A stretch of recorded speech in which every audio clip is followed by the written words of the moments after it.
વડોદરા શહેરમાં નજીવા વરસાદમાં અનેક રોડ ધોવાઈ ગયા અને ખાડા પડતા રાજ્યમાં વડોદરાની ભારે બદનામી થઈ ગઈ છે.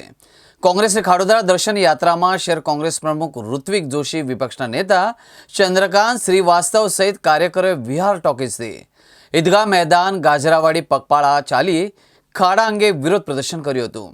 ત્યારે મોડા સફાળે જાગેલા પાલિકા તંત્રે કાર્યવાહી કરી હતી. મંગળવારે મ્યુનિસિપલ કમિશનરે બેઠકમાં અધિકારીઓ સાથે જ કાર્યવાહીની સૂચના આપી હતી, જેમાં રોડ પ્રોજેક્ટના 2 અને વિવિધ વોર્ડના 6 ઇજનેરોને શોકોઝ નોટિસ અપાઈ છે. વડોદરામાં વરસાદમાં ઠેર ઠેર ખાડા પડતા જ નાગરિકોમાં ભારે નારાજગી છે. નાગરિકો અને વિપક્ષે વડોદરાને ખાડોદરા નામ અપાતા તંત્રની ભારે બદનામી થઈ છે.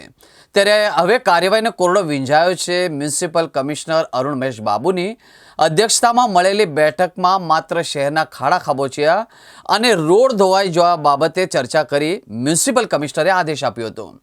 અલગ અલગ વિભાગ પર ખાડાનું પુરાણ કરવાની થોપવાની જગ્યાએ પ્રજાને પડતી મુશ્કેલીઓ દૂર કરો. મ્યુનિસિપલ કમિશનરે ફાયર બ્રિગેડ, વોર્ડ અને ઝોનના રિપોર્ટ અને સીસીટીવી ડેટાનો રિવ્યૂ કર્યો હતો અને બાદમાં પ્રોજેક્ટ વિભાગના નાકાએ ભાર્ગવ પંડિતને નોટિસ ફટકારી હતી. ચિરાગ પટેલને 2 રોડ માટે 2 નોટિસ, જ્યારે વોર્ડ નંબર 1, 3, 5, 6, 14, 17ના નોટિસ ફટકારી ખુલાસો પૂછવામાં આવ્યો હતો. તમે ચોથી જાગીર છે, તમને દેખાય છે કે નહીં અહીંયા ખાડો છે?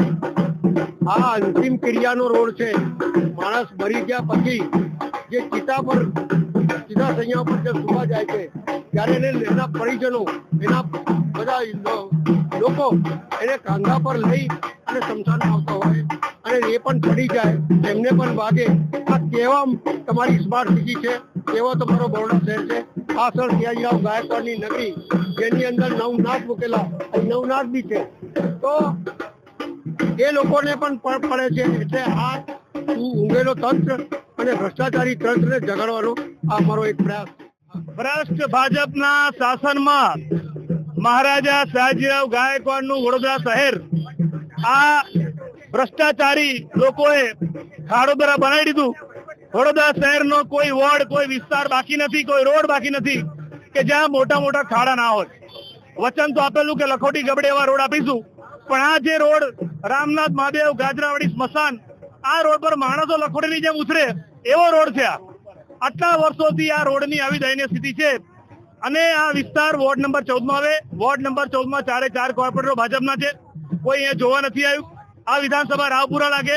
ધારાસભ્ય પોતે વિધાનસભામાં દંડક છે, મોનિટર, એ પણ અહીંથી જતા હશે ઘણી વખત, એમને પણ આ ફરિયાદ નથી સાંભળી. અને જે સાંસદ જે મોટી વાતો કરે, આ કોઈ પ્રજાના વોટ લઈને ઘરે બેસી ગયા, એસી ગાડીમાં ફરવાનું, એસી બંગલામાં રહેવાનું, એસી ઓફિસમાં બેસવાનું અને પ્રજાને રસ્તે રજડતી મૂકી દીધી છે. ત્યારે કોંગ્રેસ પાર્ટી છેલ્લા 3 દિવસથી ખાડોદરા દર્શન યાત્રા લઈને અમે નીકળ્યા છે. આપ જાણો છો કે વોર્ડ નંબર 12 માં બિલમાંથી અમે શરૂઆત કરી. જે વોર્ડ નંબર 12 માં આવે ત્યાં જયારે અમે આંદોલન કર્યું સ્થાનિકોને લઈને, રાતોરાત ત્યાં રોડ બનાવવાનું કામ ચાલુ થઈ ગયું. ગઈકાલે મેયરના વોર્ડમાં ગયા, વોર્ડ નંબર 4 માં જે રોડ 2 વર્ષથી હતો બન્યો, આજે તમે જુઓ ત્યાં રોડનું કામ ચાલુ થઈ ગયું. એનો મતલબ કે બીજેપીના નેતાઓ, મેયર, ડેપ્યુટી મેયર, ચેરમેન, ભાજપના કોર્પોરેટરો, સાંસદ, ધારાસભ્ય આ મારી વડોદરાની ભોળી પ્રજાને જાણી જોઈને હેરાન કરી રહ્યા છે. જાણી જોઈને રોડ રસ્તા નથી બની રહ્યા. અને જે ભ્રષ્ટાચાર, જે લોકોએ આ રોડ રસ્તા ભૂતકાળમાં બનાયા, એમને આવા કેવું મટીરિયલ વાપર્યું હશે, એવા લોકોને બ્લેક લિસ્ટેડ કરીને કાઢી મૂકવા જોઈએ. પણ સૌથી પહેલા તો વડોદરાની પ્રજાએ મન બનાવ્યું છે. વડોદરાની પ્રજા જાગૃત થઈ ગઈ છે કે આ ભારતીય જનતા પાર્ટી જે એક હતું શાસન 30 વર્ષથી, આ વડોદરાની પ્રજાએ ભાજપને સત્તા આપી 1995 થી અત્યારે પણ સત્તામાં છે. છેક તળિયેથી નડિયા સુધી ભાજપ સત્તામાં, તો આ પણ વડોદરામાં આમની પાસે કોઈ બુદ્ધિપૂર્વકનું આયોજન નથી કે નથી સારા રોડ રસ્તા આપી શકતા, નથી પાયાની સુવિધા આપી શકતા. વિશ્વામિત્રીના નામ પર જે માટી અને લાકડાનું જે કૌભાંડ થયું છે એ જગજાહેર વાત છે. પરંતુ જે રોડ રસ્તા, ચલો વરસાદ, કુદરત અત્યારે વરસાદ નથી પડી રહ્યો કે સુરત અને બીજા જિલ્લા જેવો વરસાદ નથી પડ્યો, પણ જો પડશે તો ત્યાં સુધી આ રોડ રસ્તા પર લોકો ઉપયોગ કરે. આ રોડ રસ્તાની દયનીય હાલત છે. ત્યારે કોંગ્રેસ પાર્ટી આ આંદોલન નીકળી છે. રોજે અમે અલગ વોર્ડમાં જઈએ છીએ. આજે વોર્ડ નંબર 14 માં છે. ભગવાન રામનાથ મહાદેવ, નવનાથ મહાદેવનું એક મહાદેવ છે આ રામનાથ મહાદેવ. શ્રાવણ મહિનો આવશે, શું તમે જે ભક્તો દર્શન કરવા આવશે એને તમારે આવા રોડ આપવાના છે? અહીંયા સ્મશાન છે. માણસને ભાજપના રાજમાં જીવતા સુખ નથી, પણ મર્યા પછી જયારે એની અંતિમ યાત્રા નીકળે ત્યારે આવા ખાબડ રોડમાં જઈને એની અંતિમ વિધિ કરવાની શરમ કરો. ભાજપના નેતાઓ, શરમ કરો.